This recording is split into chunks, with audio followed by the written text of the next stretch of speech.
Hi, I'm Iris. I was 23 years old, sitting on the floor of a 420 square foot apartment, eating rice and canned black beans for the fourth night that week, and I had $11,200 in a savings account. My paycheck, after tax, was $2,331 a month. That is $35,000 a year before the government took its cut. Nobody looks at a number like that and thinks aggressive saver. Nobody sees a $35,000 salary and assumes there is a spreadsheet behind it, a system, a plan. People see that number and assume survival is the only thing on the table. I was not just surviving. I was saving 40% of it, every single month. Not most months, not the months when nothing went wrong. Every month for 3 straight years. Here's what that actually built. By the time I turned 26, that habit, that one boring, unglamorous habit, had turned into a net worth of just under $41,000. Not from a bonus, not from a side hustle that took off, not from a lucky stock pick. From 40% of $35,000, moved automatically into the same 4 accounts, month after month, without exception. I'm going to show you the exact math behind that number in a minute. But first, let's deal with the assumption everyone makes when they hear, I saved 40% of my income, because it's the same assumption that keeps most people from ever trying. It's the assumption that shows up in the comments on every video like this one. The reflexive, must be nice, or easy to say when you don't have kids. And I understand where it comes from, because I felt that same skepticism watching other people's numbers before I ever built my own. But skepticism is not the same as investigation, and most people who dismiss a number like this have never actually sat down and mapped out where their own income is going, dollar by dollar, the way I'm about to map out mine. The assumption is that saving 40% of $35,000 requires either misery or magic. It requires neither. It requires arithmetic, and arithmetic does not care about your salary. This is not financial advice. I am not a certified planner, and your situation, your debt load, your city, your health, your family obligations are not mine. What I'm showing you is what happened when I ran the numbers on my own life and the accounts and percentages that made it possible. I say that not as a legal formality, but because I've watched people take a video like this one and try to copy it line for line, without adjusting a single number for their own rent, their own city, their own medical bills, and then feel like a failure when the system doesn't fit. It won't fit perfectly. It isn't supposed to. What's transferable is not the $450 rent or the $210 grocery bill. What's transferable is the structure underneath it. A fixed percentage, moved automatically, before the money is ever seen, split across accounts that each serve a different purpose. The dollar amounts are mine. The architecture is yours to use. Here's the thesis, stated plainly, because I want you to be able to repeat it back to yourself the next time someone tells you that saving is a function of income. 40% of a small number is a math problem people set up wrong, not a discipline problem they're too weak to solve. Most people don't fail to save because they lack willpower. They fail to save because their system was never built to make saving the default. Mine was. Picture 2 people. Daniel makes $78,000 a year as a mid-level operations manager. Karen makes $35,000 a year working the front desk at a dental office. On paper, Daniel is winning by every measure that matters to most people.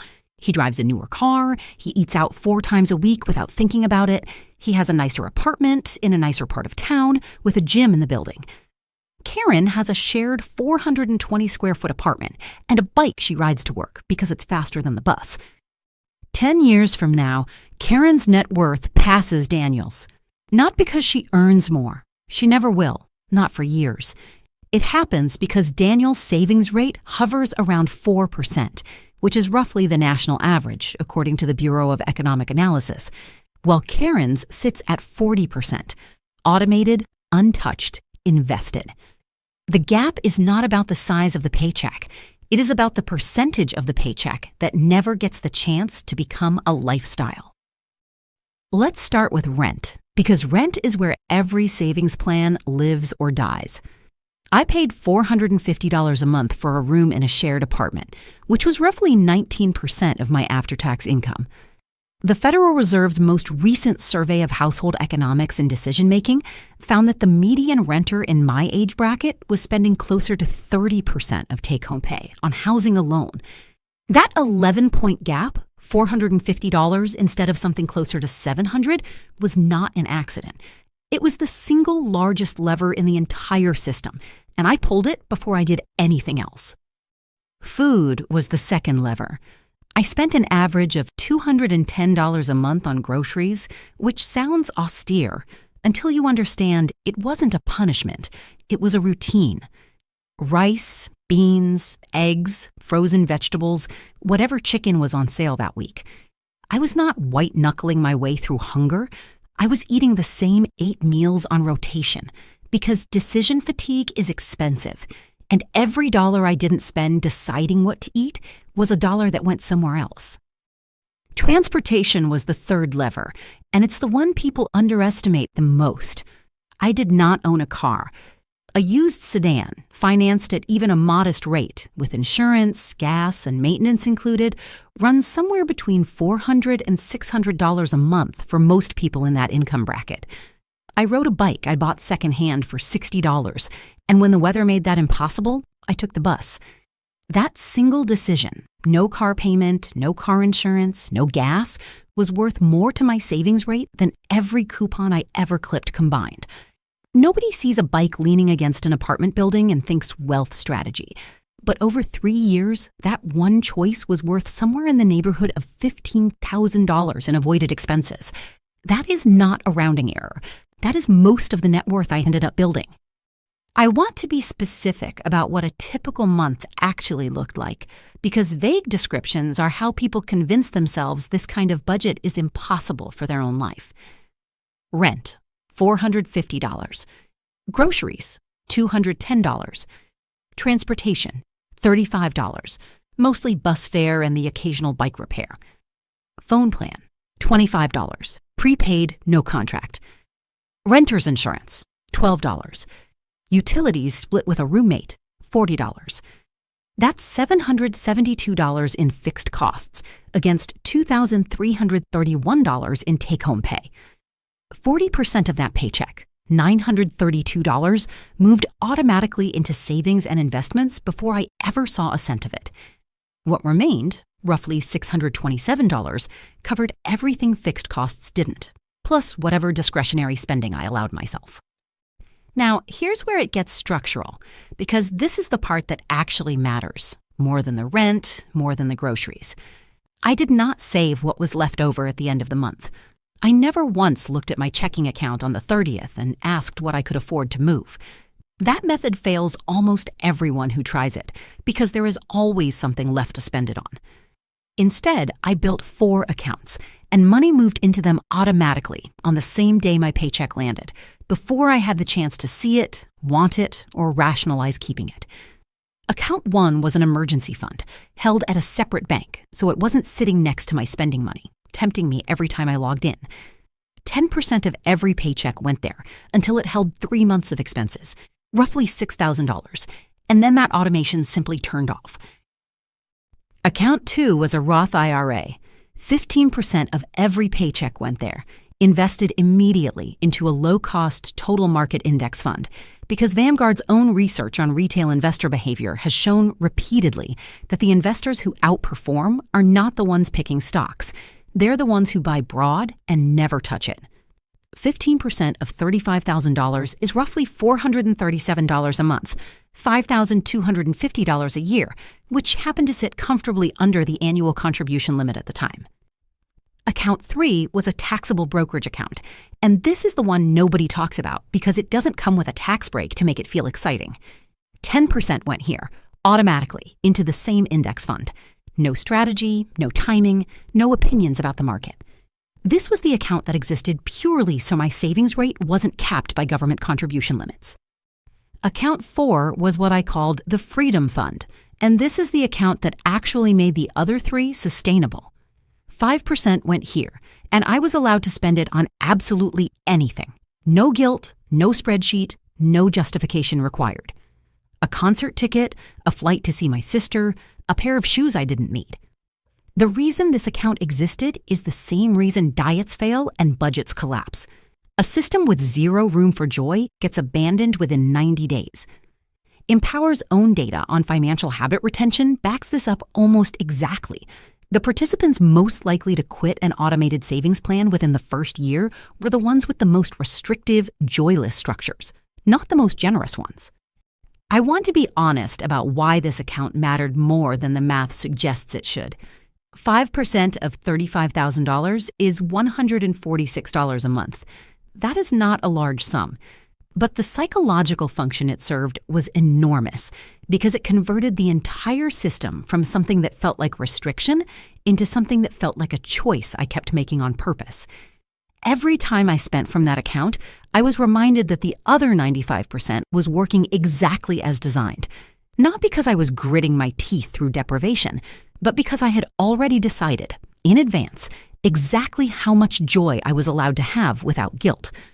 That distinction, deciding in advance versus negotiating in the moment, is the entire difference between a system that survives 3 years and one that collapses in March. 10 plus 15 plus 10 plus 5. 40%. Gone before I ever saw it. The remaining 60% covered rent, food, transportation, insurance, and whatever was left for the rare unplanned expense. It was tight. I'm not going to sit here and tell you it wasn't tight, but it was tight by design, not by accident, and there is a massive difference between the two. What would you do with an extra $11,600 a year? Because that's what 40% of $35,000 is. Most people never ask themselves that question in concrete terms because the number feels theoretical until you actually build the system that produces it. Let's go back to that 420 square foot apartment because I want to show you what that $11,200 number actually became. 3 years of 40%, compounding inside a Roth IRA and a brokerage account invested in the market, not sitting in a savings account earning nothing, turned into just under $41,000 by the time I was 26. Not because the market did anything extraordinary, because I never stopped feeding it, and I never touched what was already inside it. And here's the part that should actually unsettle you a little.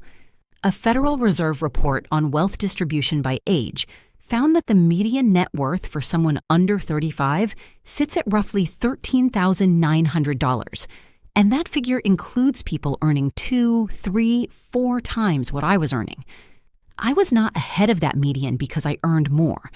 I was ahead of it because the $60,000 earner spending 70% of their income on lifestyle ends up in the same place or worse than the $35,000 earner spending 60% on necessities and automating the rest. Think about that gap for a second, because it's easy to skim past a statistic and not let it land.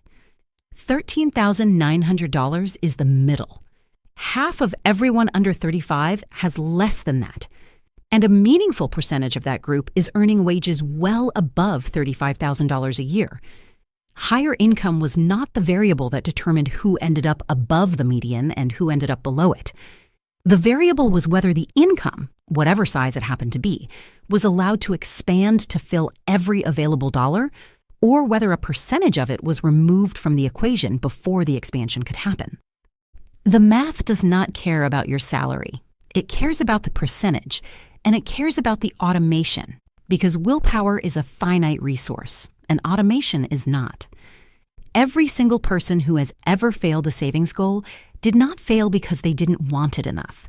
They failed because they built a system that required them to make the same disciplined decision manually every single day for years, and nobody's willpower survives that. Mine wouldn't have either. That's the actual secret, if you can even call it that. I removed the decision.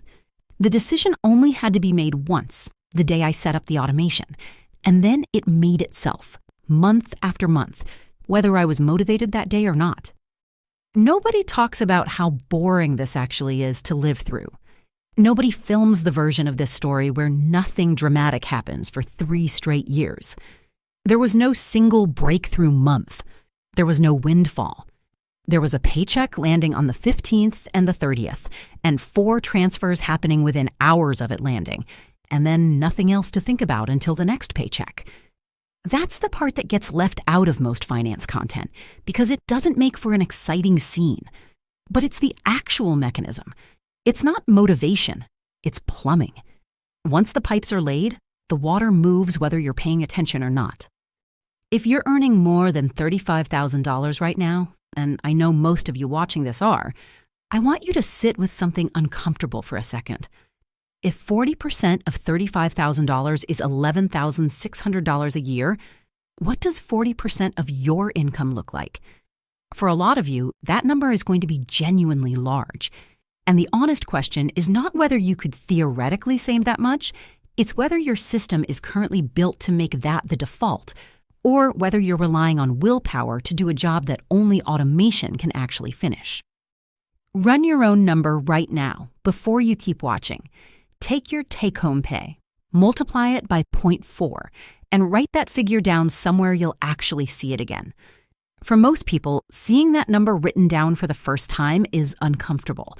Not because it's unreasonable, but because it makes visible exactly how much of the current paycheck is being absorbed by a lifestyle that grew without anyone deciding it should.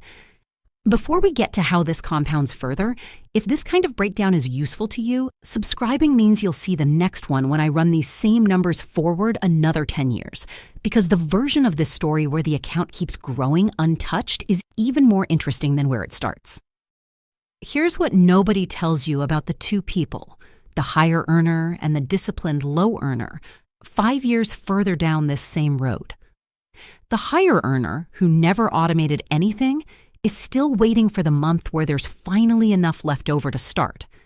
That month rarely comes because lifestyle expands to consume whatever income allows it to consume. The low earner who automated on day 1 is 5 years further into a compounding curve that gets steeper every single year, not because they got lucky, but because they started while the other person was still planning to start. Go back to Daniel and Karen for a second. Daniel gets a raise 2 years in, up to $88,000. He moves into a slightly bigger apartment because now he can afford it. He upgrades his car because the old one felt beneath his new salary. Every raise Daniel receives gets absorbed within a few months by some upgrade that felt reasonable in isolation and devastating in aggregate. This is not a character flaw. It's the default outcome of a system with no automated floor. Karen, meanwhile, gets a small raise too, and 40% of that raise goes straight into the same 4 accounts, automatically, without a single new decision required. This is not a story about deprivation. I want to be honest about that, because half the people who hear 40% assume the story ends in regret, in years wasted eating rice and beans that could have been spent living. It doesn't end there for me, and it doesn't have to end there for you. The Freedom Fund existed specifically so joy wasn't the thing being sacrificed.